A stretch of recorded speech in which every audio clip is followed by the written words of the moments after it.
Oh. Well, I can't believe they're shaking hands after what they've said about each other. Oh, give me a break. All right, the shit's about to hit the fan. Let's go. Well, I don't expect us to cover all the issues of this campaign tonight, but I remind everyone there are 2 more presidential debates scheduled. We are going to focus on many of the issues that voters tell us are most important, and we're going to press for specifics. I am honored to have this role, but this evening belongs to the candidates and just as important to the American people. Candidates, we look forward to hearing you articulate your policies and your positions, as well as your visions and your values. So, let's begin. We're calling this opening segment Achieving Prosperity, and central to that is jobs.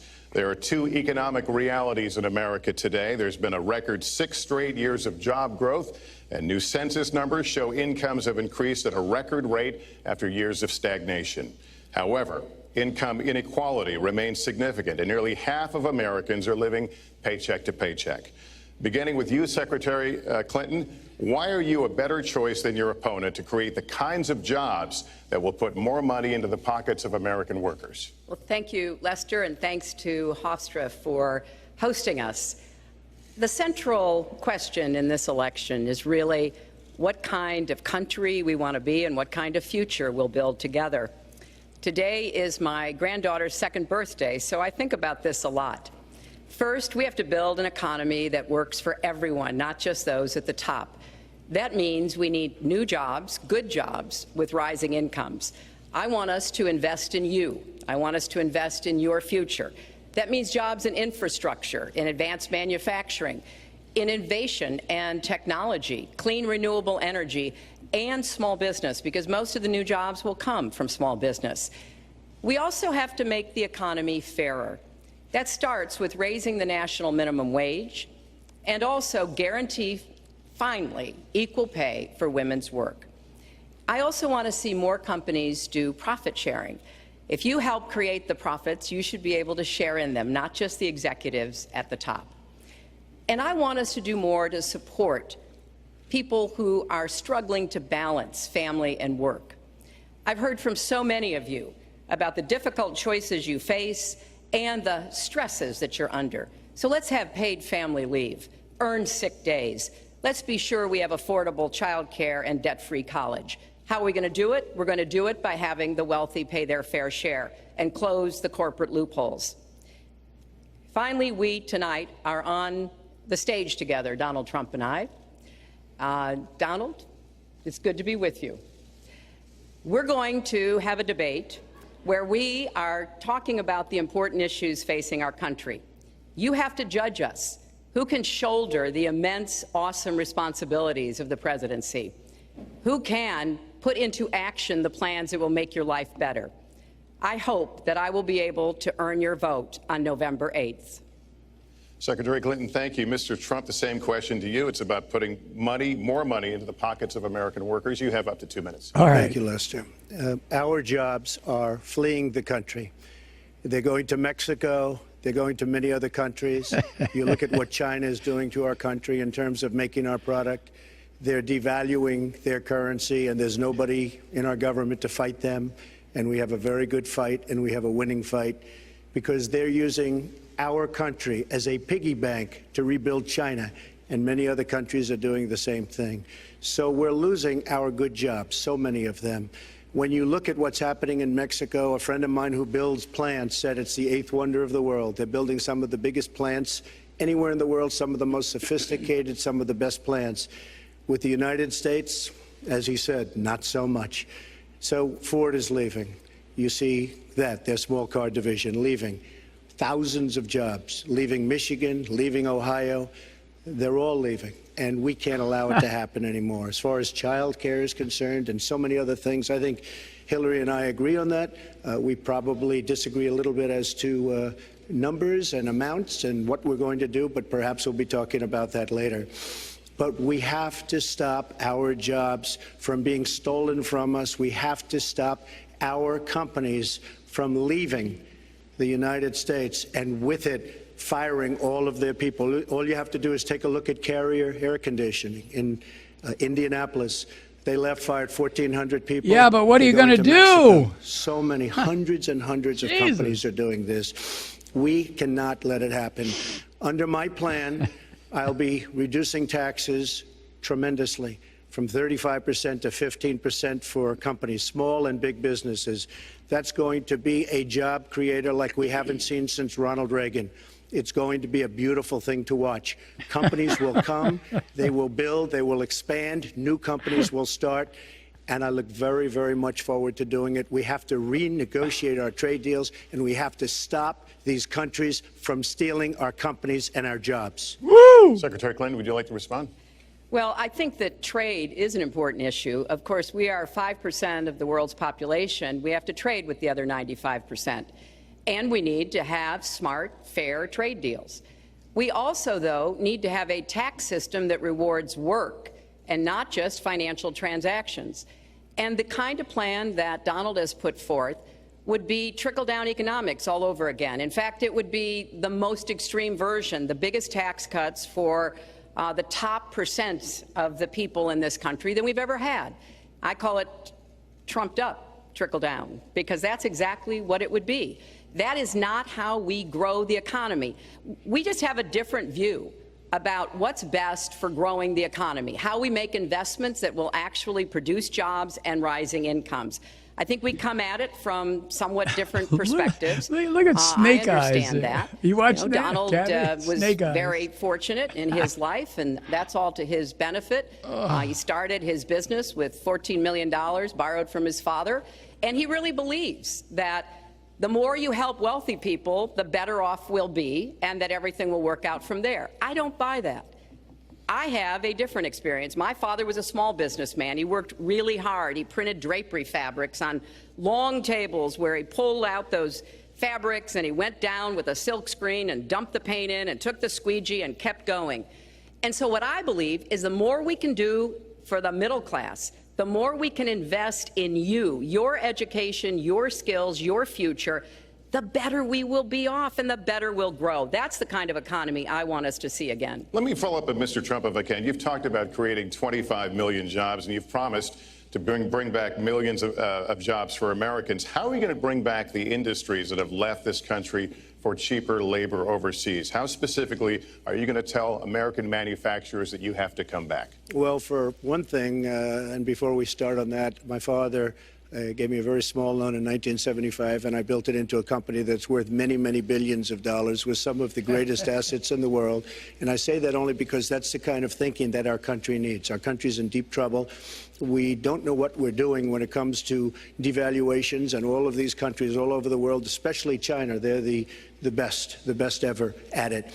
What they're doing to us is a very, very sad thing. So we have to do that. We have to renegotiate our trade deals. And Lester, they're taking our jobs, they're giving incentives, they're doing things that, frankly, we don't do. Let me give you the example of Mexico. They have a VAT tax. We're in a different system. When we sell into Mexico, there's a tax. When they sell in automatic, 16% approximately. When they sell into us, there's no tax. It's a defective agreement. It's been defective for a long time, many years, but the politicians haven't done anything about it. Now, in all fairness to Secretary Clinton, yes, is that okay? Good. I want you to be very happy. It's very important to me. But in all fairness to Secretary Clinton, when she started talking about this, it was really very recently. She's been doing this for 30 years. And why hasn't she made the agreements better? The NAFTA agreement is defective just because of the tax and many other reasons, but just because of the fact. Let me interrupt just a moment. Secretary Clinton and others, politicians, should have been doing this for years, not right now because of the fact that we've created a movement. They should have been doing this for years. What's happened to our jobs and our country and our economy generally is, look, we owe $20 trillion. We cannot do it any longer, Lester. Back to the question, though, how do you specifically bring back jobs? American manufacturers, how do you make them bring the jobs back? Well, the first thing you do is don't let the jobs leave.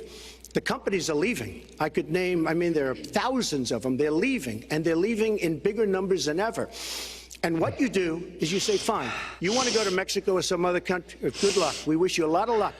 But if you think you're going to make your air conditioners or your cars or your cookies or whatever you make and bring them into our country without a tax, you're wrong. And once you say you're going to have to tax them coming in, and our politicians never do this, because they have special interests, and the special interests want those companies to leave, because in many cases they own the companies. So what I'm saying is we can stop them from leaving. We have to stop them from leaving, and that's a big, big factor. Let me let Secretary Clinton get in here. Let's stop for a second and remember where we were 8 years ago. We had the worst financial crisis, the Great Recession, the worst since the 1930s. That was in large part because of tax policies that slashed taxes on the wealthy, failed to invest in the middle class, took their eyes off of Wall Street, and created a perfect storm. In fact, Donald was one of the people who rooted for the housing crisis. He said back in 2006, gee, I hope it does collapse because then I can go in and buy some and make some money. Well, it did collapse. That's called business, by the way. 9 million people lost their jobs, 5 million people lost their homes, and $13 trillion in family wealth was wiped out. Now, we have come back from that abyss, and it has not been easy. So we're now on the precipice of having a potentially much better economy, but the last thing we need to do is to go back to the policies that failed us in the first place. Independent experts have looked at what I've proposed and looked at what Donald's proposed, and basically they've said this, that if his tax plan, which would blow up the debt by over $5 trillion and would in some instances disadvantage middle-class families compared to the wealthy, were to go into effect, we would lose 3.5 million jobs and maybe have another recession. They've looked at my plans and they've said, okay, if we can do this, and I intend to get it done, we will have 10 million more new jobs because we will be making investments where we can grow the economy. Take clean energy. Some country is going to be the clean energy superpower of the 21st century. Donald thinks that climate change is a hoax perpetrated by the Chinese. I think it's real. I did not. Science is real. I do not say that. And I think it's important that we grip this and deal with it, both at home and abroad. And here's what we can do. We can deploy 500 million more solar panels. We can have enough clean energy to power every home. We can build a new modern electric grid. That's a lot of jobs. That's a lot of new economic activity. So I've tried to be very specific about what we can and should do, and I am determined that we're going to get the economy really moving again, building on the progress we've made over the last 8 years, but never going back to what got us in trouble in the first place. Mr. Trump. She talks about solar panels. We invested in a solar company, our country. That was a disaster. They lost plenty of money on that one. Now, look, I'm a great believer in all forms of energy, but we're putting a lot of people out of work. Our energy policies are a disaster. Our country is losing so much in terms of energy, in terms of paying off our debt. You can't do what you're looking to do with $20 trillion in debt. The Obama administration, from the time they've come in, is over 230 years worth of debt, and he's topped it. He's doubled it in a course of almost 8 years, 7.5 years to be semi-exact. So I will tell you this, we have to do a much better job at keeping our jobs, and we have to do a much better job at giving companies incentive to build new companies or to expand, because they're not doing it. And all you have to do is look at Michigan and look at Ohio and look at all of these places where so many of their jobs and their companies are just leaving. They're gone. And Hillary, I just ask you this. You've been doing this for 30 years. Why are you just thinking about these solutions right now? For 30 years you've been doing it, and now you're just starting to think of solutions. Well, actually, I will bring back jobs. You can't bring back jobs. Well, actually, I have thought about this quite a bit. Yeah, for 30 and years. I have, well, not quite that long. I think my husband did a pretty good job in the 1990s. I think a lot about what worked and how we can make it work again. Well, he approved 3 million NAFTA. new jobs, He approved a balanced NAFTA, budget, which is the single and worst trade deal ever approved in this country. Incomes went up for everybody. Manufacturing jobs went up also in the 1990s, if we're actually going to look at the facts. When I was in the Senate, I had a number of trade deals that came before me, and I held them all to the same test. Will they create jobs in America? Will they raise incomes in America? And are they good for our national security? Some of them I voted for. The biggest one, a multinational one known as CAFTA, I voted against. And because I hold the same standards as I look at all of these trade deals. But let's not assume that trade is the only challenge we have in the economy. I think it is a part of it, and I've said what I'm going to do. I'm going to have a special prosecutor. We're going to enforce the trade deals we have, and we're going to hold people accountable. When I was Secretary of State, we actually increased American exports globally 30%.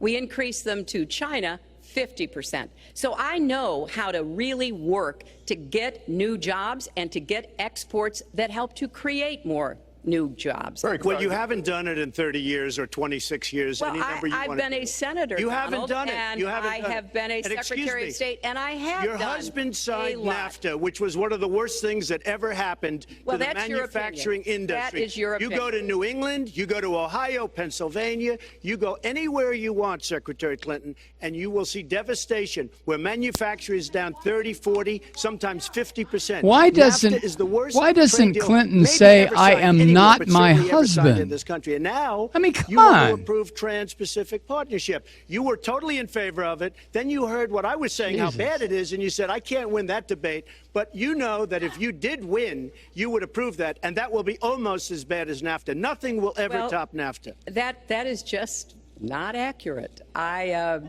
was against it once it was finally negotiated and the terms were laid out. I wrote about that in... You called it the I gold wrote about- standard. Well, I hope... You called it the gold standard of trade And deals. You you know said it's what? the finest deal you've ever seen. No. And then you heard what I said about it, and all of a sudden you were against it. Well, Donald, I know you live in your own reality, but Oh, yeah. that is not the facts. The facts are, I did say I hoped it would be a good deal. No laughing, When it was audience. negotiated, Not. which I was not responsible for, I concluded it wasn't. I wrote about that. So is it President in my Obama's book fault? Is it before President Obama's you fault? even announced. Is it President Look, Obama's there are fault? Is it President Is it Obama's President fault? Obama's There are fault? Because different- he's pushing it. There are different views about what's good for our country, our economy, and our leadership in the world. And I think it's important to look at what we need to do to get the economy going again. That's why I said new jobs with rising incomes, investments, not in more tax cuts that would add $5 trillion to the debt. But you have no in plan.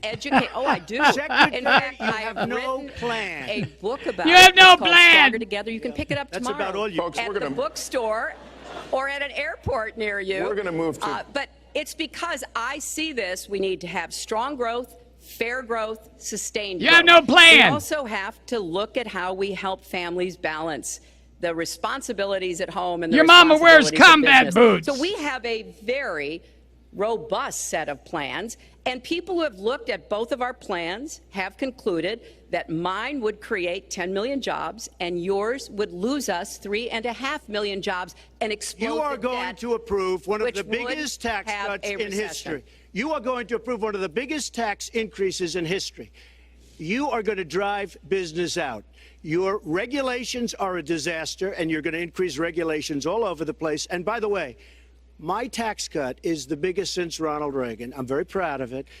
It will create tremendous numbers of new jobs. But regulations, you are going to regulate these businesses out of existence. When I go around, Lester, I tell you this, I've been all over.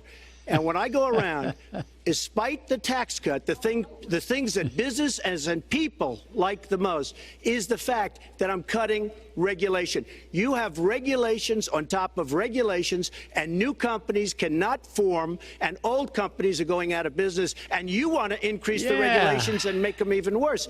I'm going to cut regulations, but I'm going to cut taxes big league, and you're going to raise taxes big league. End of story. Let me get you to pause right there, because we're going to move into the next segment. We're going to talk taxes. That can't be left Please to just stand. take 30 seconds, I then we're gonna go kind on. of assumed that there would be a lot of these charges and claims, And so Facts. we have taken the homepage of my website, HillaryClinton.com, and we've turned it into a fact checker. So if you want to see in real time what the facts are, please go and take a look. Because And what take a I look have at mine proposed also, would and you'll not see. add a penny to the debt, and your plans would add $5 trillion to the debt.